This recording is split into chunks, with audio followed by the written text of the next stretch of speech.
They came within cry of the Morannon, and unfurled the banner, and blew upon their trumpets, and the heralds stood out and sent their voices up over the battlement of Mordor. "Come forth," he cried.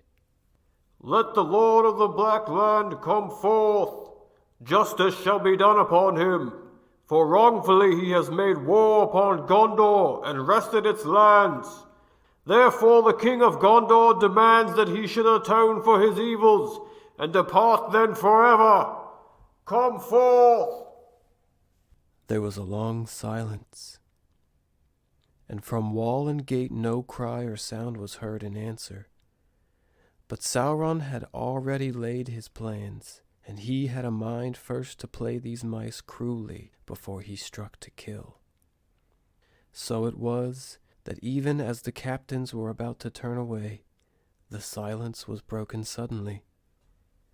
There came a long rolling of great drums like thunder in the mountains, and then a braying of horns that shook the very stones and stunned men's ears.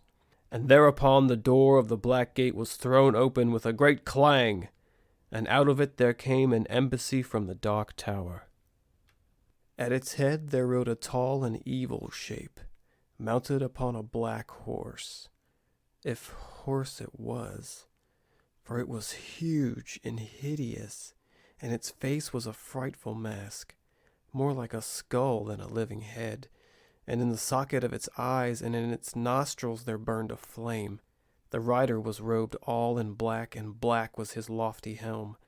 Yet this was no ring-wraith, but a living man. The lieutenant of the Tower of Barad-dûr he was, and his name is remembered in no tale, for he himself had forgotten it, and he said, "I am the Mouth of Sauron." But it is told that he was a renegade, who came of the race of those that are named the Black Númenóreans, for they established their dwellings in Middle-earth during the years of Sauron's domination, and they worshipped him, being enamored of evil knowledge. And he entered the service of the Dark Tower when it first rose again, and because of his cunning he grew ever higher in the Lord's favor, and he learned great sorcery, and knew much of the mind of Sauron, and he was more cruel than any orc. He it was that now rode out, and with him came only a small company of black-harnessed soldiery, and a single banner, black, but bearing on it in red the evil eye. Now halting a few paces before the captains of the West, he looked them up and down and laughed. "Is there anyone in this rout with authority to treat with me?" he asked. "Or indeed with wit to understand me? Not thou at least," he mocked, turning to Aragorn with scorn. "It needs more to make a king than a piece of elvish glass, or a rabble such as this. Why, any brigand of the hills can show as good a following." Aragorn said naught in answer, but he took the other's eye and held it, and for a moment they strove thus. But soon, though Aragorn did not stir nor move hand to weapon, the other quailed and gave back as if menaced with a blow. "I am herald and ambassador, and may not be assailed," he cried. "Where such laws hold," said Gandalf, "it is also the custom for ambassadors to use less insolence. But no one has threatened you. You have naught to fear from us, until your errand is done. But unless your master has come to new wisdom, then with all his servants you will be in great peril." "So," said the messenger, "then thou art the spokesman, old greybeard. Have we not heard of thee at whiles, and of thy wanderings, ever hatching plots and mischief at a safe distance? But this time thou hast stuck out thy nose too far, Master Gandalf, and thou shalt see what comes to him who sets his foolish webs before the feet of Sauron the Great. I have tokens that I was bidden to show to thee in especial, if thou shouldest dare to come." He signed to one of his guards, and he came forward bearing a bundle swathed in black cloths. The messenger put these aside, and there to the wonder and dismay of all the captains he held up first the short sword that Sam had carried, and a dark grey cloak with an elven brooch, and last the coat of mithril mail that Frodo had worn wrapped in his tattered garments. A blackness came before their eyes, and it seemed to them in a moment of silence that the world stood still. But their hearts were dead, and their last hope was gone. Pippin, who stood behind Prince Imrahil, sprang forward with a cry of grief. "Silence!" said Gandalf sternly, thrusting him back, but the messenger laughed aloud. "So you have yet another of these imps with you," he cried. "What use you find in them I cannot guess, but to send them as spies into Mordor is beyond even your accustomed folly. Still, I thank him, for it is plain that this brat at least has seen these tokens before, and it would be vain for you to deny them now." "I do not wish to deny them," said Gandalf.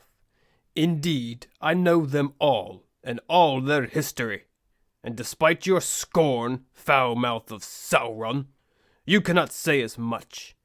But why do you bring them here?" "Dwarf coat, elf coat, blade of the downfallen west, and spy from the little rat land of the Shire. Nay, do not start. We know it well. Here are the marks of a conspiracy. Now, maybe he that bore these things was a creature that you would not grieve to lose, and maybe otherwise. One dear to you, perhaps? If so, take swift counsel with what little wit is left to you. For Sauron does not love spies, and what his fate shall be depends on your choice." No one answered him, but he saw their faces gray with fear and the horror in their eyes, and he laughed again, for it seemed to him that his sport went well. Good, he said. "He was dear to you, I see, or else his errand was one that you did not wish to fail. It has, and now he shall endure the slow torment of years, as long and slow as our arts and the great tower can contrive, and never be released, unless maybe when he is changed and broken, so that he may come to you, and you shall see what you have done. This shall surely be, unless you accept my lord's terms." "Name the terms," said Gandalf steadily, but those nearby saw the anguish in his face, and now he seemed an old and wizened man, crushed, defeated at last. They did not doubt that he would accept. "These are the terms," said the messenger, and he smiled as he eyed them one by one. "The rabble of Gondor and its deluded allies shall withdraw at once beyond the Anduin, first taking oaths never again to assail Sauron the Great in arms, open or secret. All lands east of the Anduin shall be Sauron's forever, solely.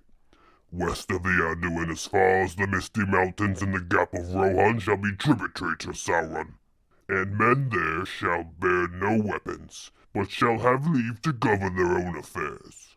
But they shall help to rebuild Isengard which they have wantonly destroyed, and that shall be Sauron's, and there his lieutenant shall dwell, not Saruman, but one more worthy of trust." Looking in the messenger's eyes, they read his thoughts. He was to be that lieutenant and gather all that remained of the West under his sway. He would be their tyrant and they his slaves. But Gandalf said, "This is much to demand for the delivery of one servant, that your master should receive in exchange what he must else fight many a war to gain.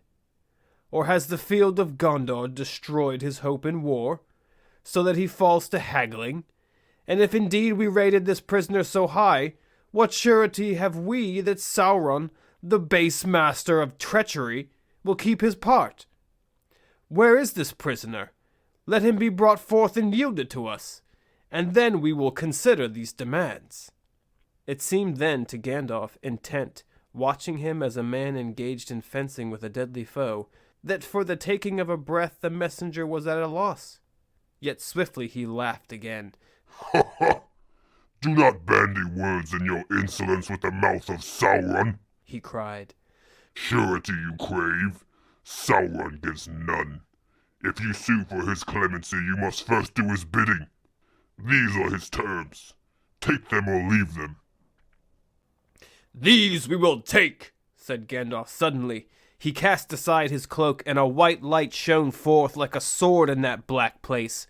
Before his upraised hand the foul messenger recoiled, and Gandalf, coming, seized and took from him the tokens, coat, cloak, and sword. These we will take in memory of our friend, he cried. But as for your terms, we reject them utterly. Get you gone, for your embassy is over, and death is near to you. We did not come here to waste words in treating with Sauron, faithless and accursed, still less with one of his slaves. Begone!